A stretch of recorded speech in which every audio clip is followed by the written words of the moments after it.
Listen, folks, I'm back with Stephanie and Penny, who both say near-death experiences almost took them away from doing the thing they love most, and that's being moms. And we just heard Penny's story, so now let's hear from Stephanie. Hi, Stephanie. Welcome to the show. Thank you.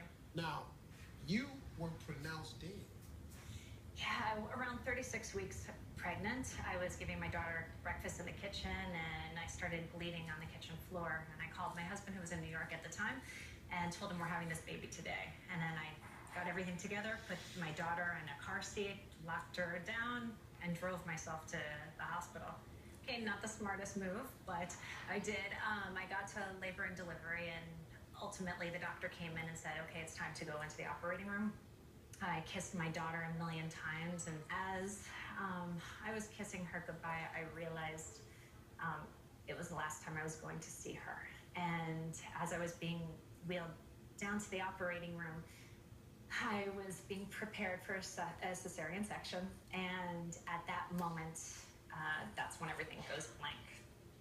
Ultimately, what I learned happened was a very rare occurrence called an amniotic fluid embolism, and that's when amniotic cells get into the mother's bloodstream at the time. And if you happen to be allergic to it, you can go into anaphylactic shock, and in most cases, women die. And I was clinically dead for 37 seconds. What is that whole thing like? I don't personally remember everything that happened during those 37 seconds, and I don't remember the subsequent coma I was in. But they gave me 3 surgeries within 36 hours. Your normal body has 20 units of blood, and I was given 60 units of blood and blood product to get me back online. I had a hysterectomy, I had massive surgery, and a subsequent coma, and I still wasn't alive. But you knew this moment was coming. I did. At 20 weeks, I was diagnosed with a placenta previa, which basically means that the placenta was growing on top of the cervix. Common, not too uncommon, but at that moment I started to get these overwhelming premonitions of doom and detailed premonitions. And I had visions when I was going grocery shopping or sitting around the table that my husband was going to bury me and put dirt onto the casket, and my children were going to be around a dinner table and have the mom seat empty. I sensed something, and I said something, and I said it over and over and over again to doctors, nurses. I wrote goodbye letters. I sent out goodbye letters. I wrote on Facebook, if anybody has my blood type, I'm sure I'm going to need a blood transfusions. And everybody thought I was crazy. Everybody, including my husband. I was hormonal, I was pregnant. And ultimately, one doctor listened, and they incorporated blood monitors and a crash cart in the operating room. And that is 100% what saved my life. Wow. So how did being a mom help you recover? I think all moms have their certain maternal instinct, but I had an overwhelming sense that I needed to get better fast. It took about 6 months for recovery, and I was on kidney dialysis for a long time. The doctors clearly said to me, they're like, I can't give you a medical reason as to why you survived, so I think you might need to go spiritual on this one. It's an awakening for not just you, but for a lot of people, for me sitting here listening to it.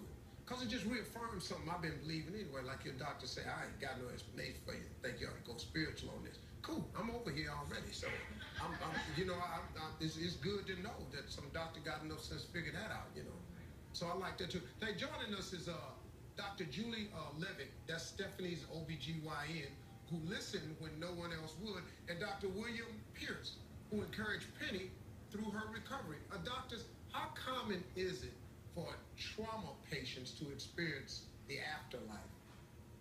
Well, it's not really common for trauma patients to experience it, but I think it's underreported. I had a patient who had massive hemorrhage.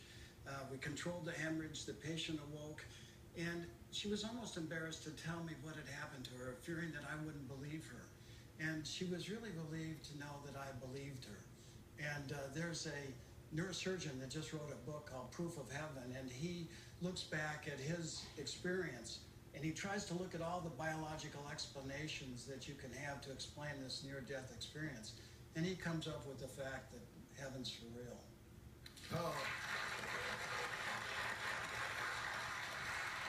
Now, doctors, how common are both of these conditions that Penny and Stephanie experienced?